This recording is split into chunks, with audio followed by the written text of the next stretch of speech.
नमस्कार,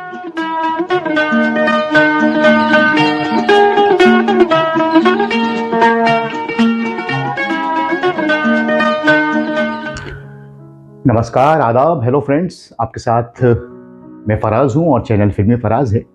यहां हम फिल्मों की बातें करते हैं। आज के इस कार्यक्रम में आपको एक खास बात बताऊंगा और वो बात यह है कि आखिर संगीतकार नौशाद अली ने ऐसा क्या कह दिया था मीना कुमारी के लिए कि मीना कुमारी जार कतार रोने लगी। आज इस पर बात करते हैं। दोस्तों, संगीतकार नौशाद अली साहब का जब नाम आता है और मीना कुमारी जी का नाम आता है तो बेजू बावरा को कोई नहीं भूल सकता। पहली ही फिल्म के लिए मीना जी को फिल्म फेयर का अवार्ड मिला। फिर कोहिनूर फिल्म, बचपन की मोहब्बत को दिल से सितारों का ज़मीं पर है मिलन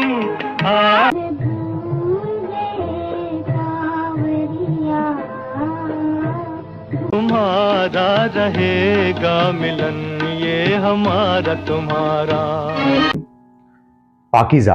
हालांकि पाकीज़ा में गुलाम मोहम्मद साहब ने संगीत दिया, जो नौशाद साहब के ही असिस्टेंट रहे, लेकिन फिल्म के रिलीज होने से पहले ही गुलाम मोहम्मद साहब इस दुनिया से चले गए। और फिर बाद में कमाल अमरोही साहब के कहने पर संगीतकार नौशाद अली ने बैकग्राउंड म्यूजिक तैयार किया पाकीज़ा का और टाइटल ट्रैक। नौशाद साहब ने कमाल अमरोही साहब से ये इसरार किया कि ये फिल्म गुलाम मोहम्मद की है, लिहाजा मेरा नाम फिल्म में कहीं नहीं आना चाहिए। लेकिन कमाल अमरोही इस बात को नहीं माने और उन्होंने जिद की। तब जाके नौशाद साहब ने इस बात को माना कि चलिए मेरा नाम दे दीजिए। अगर आप देखेंगे फिल्म में टाइटल्स में तो फिर नौशाद साहब का नाम आपको दिखेगा पहले, फिर गुलाम मोहम्मद साहब का नाम आता है। दोस्तों, एक बात और याद आई। फिल्म पाकीज़ा, नौशाद साहब क्योंकि कहानियां भी लिखते थे, बेजू बावरा में उनका बड़ा दखल रहा, पालकी की कहानी लिखी और बड़े ज़हीन किस्म के इंसान रहे। तो अगर आप पाकीज़ा सब नहीं देखी होगी, इसकी शुरुआत में रक्स हो रहा है नरगिस का और फिर टाइटल्स आ रहे हैं। पहले ऐसा नहीं था। कमाल अमरोही ने पहले किताब पे अपने हाथ रखा था, एक उंगली, और बैकग्राउंड में कमाल अमरोही की आवाज़ आती और फिर टाइटल्स वगैरह आते हैं। ऐसा कुछ सीन था। लेकिन नौशाद साहब ने कहा ये तो ऐसा लग रहा है कि कोई दास्तान गोई आप सुना रहा हूँ। इस बात का जिक्र नौशाद साहब ने अपनी किताब में भी किया है। कमाल साहब ने, इतने बड़े डायरेक्टर कमाल साहब, लेकिन नौशाद साहब की बात को माना। कमाल साहब ने कहा नौशाद साहब होना क्या चाहिए। नौशाद अली ने कहा कि कुछ ऐसा कीजिए कि कुछ रक्स वगैरह हो रहा है। और फिर वो आपने जब सीन देखेंगे पाकीज़ा का जो शुरुआत है तो उसमें टाइटल्स आते हैं, रक्स हो रहा है नरगिस का, और फिर बाद में शहाबुद्दीन आते हैं और फिर वो लेकर जाते हैं बग्गी में। ये बाद में शूट हुआ नौशाद साहब के कहने पर, जिसे कमाल अमरोही साहब ने माना।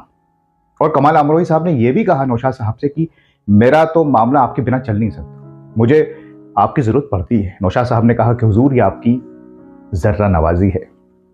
तो दोस्तों, ये एक बात मुझे याद आई पाकीज़ा से जुड़ी कि इसका पहला ही सीन नौशाद साहब के कहने पर रीशूट किया कमाल अमरोही साहब ने। मीना कुमारी पड़ोस में ही रहती थी नौशाद अली साहब के, और क्योंकि नौशाद साहब भी अच्छे संगीत के जानकार थे, उर्दू के, और मीना जी बड़ी एक्ट्रेस और शायरा भी थी, लेकिन वो गमज़दा थी। और नौशाद साहब बताते हैं कि वो आखिरी दिनों में तो बहुत ही ज़्यादा, जैसा हम जानते हैं, टूटी हुई थी। अक्सर वो नौशाद साहब के पास जाती हैं और कहती हैं कि नौशाद साहब मुझे बड़ी घबराहट होती है कि अब रात होगी और फिर अंधेरा और फिर दूसरा दिन निकलेगा, फिर अंधेरा, बहुत घबराहट होती है, मैं बहुत टूट गई हूं। दोस्तों, इस पर नौशाद साहब ने एक कथा लिखा मीना कुमारी जी के लिए, और वो मैं आपको पढ़ के सुनाता हूं। मेरे पास है, वो किताब में ही मौजूद है नौशाद साहब की। वो कथा यूं लिखा नौशाद साहब ने कि देखकर सूरज उफक में डूब गया, देखकर सूरज उफक में डूब गया, धूप एक सिरे से तेरे और ढली, धूप एक सिरे से तेरे और ढली, एक दिन उलझनों का और गया, एक दिन उलझनों का और गया, एक घड़ी जिंदगी की और कटी, एक घड़ी जिंदगी की और कटी। दोस्तों, नौशाद साहब ने यह कथा लिखा और मीना कुमारी ने इसे बार बार पढ़ा, कई बार पढ़ा, और जब भी वो इस कथा को पढ़ती जार कतार रो देती।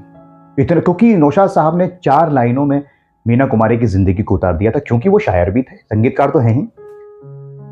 ये बात नौशाद साहब ने अपनी किताब में लिखी है और यही वो बात है। आप सोच रहे होंगे कि क्या है, लेकिन नौशाद साहब ने मीना कुमारी को वो हकीकत बयां कर दी उनकी इस कथा के ज़रिए, और वो रोती रहीं और शायद उन्हें सुकून मिला होगा। अब ये दोनों ही महान हस्तियाँ हमारे बीच में नहीं हैं। आज हमने इस कार्यक्रम के ज़रिए इन सबको याद किया और आपको कुछ बातें बताई तो शायद आपको ना मालूम। ऐसे किस्से और ऐसी हकीकतें हम आपके लिए लेकर आते रहेंगे और इसी बहाने महान लोगों को याद कर लेते हैं। और पाकीज़ा का संगीत कैसा रहा ये बताने की ज़रूरत नहीं।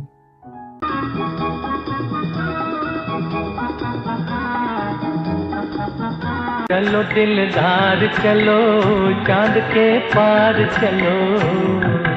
करे राह चलते चलते, करे राह चलते, मैं तो कर आऊं सोला सिंगार रे, मैं तो।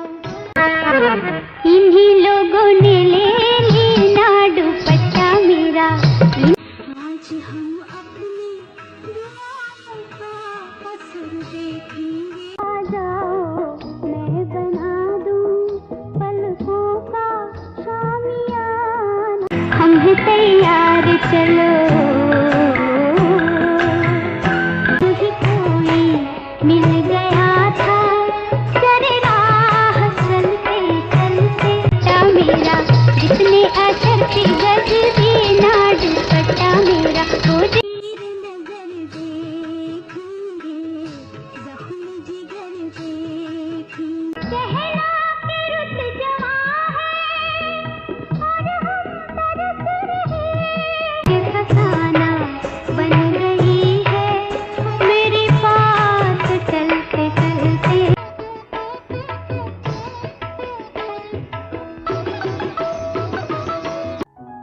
गुलाम मोहम्मद साहब का, जिसके लिए प्राण साहब ने अवार्ड लेने से मना कर दिया कि अगर पाकीज़ा के संगीत को अवार्ड नहीं मिलेगा तो मैं बेईमान के लिए क्यों अवार्ड लूँ। और बहुत सी बातें हैं इनसे जुड़ी हुई, वो किसी और एपिसोड में हम करेंगे। लेकिन आज के लिए इतना ही। अब अपने दोस्त फराज को इजाज़त दीजिए और अपना बहुत ख्याल रखें। नमस्कार, खुदा हाफिज़।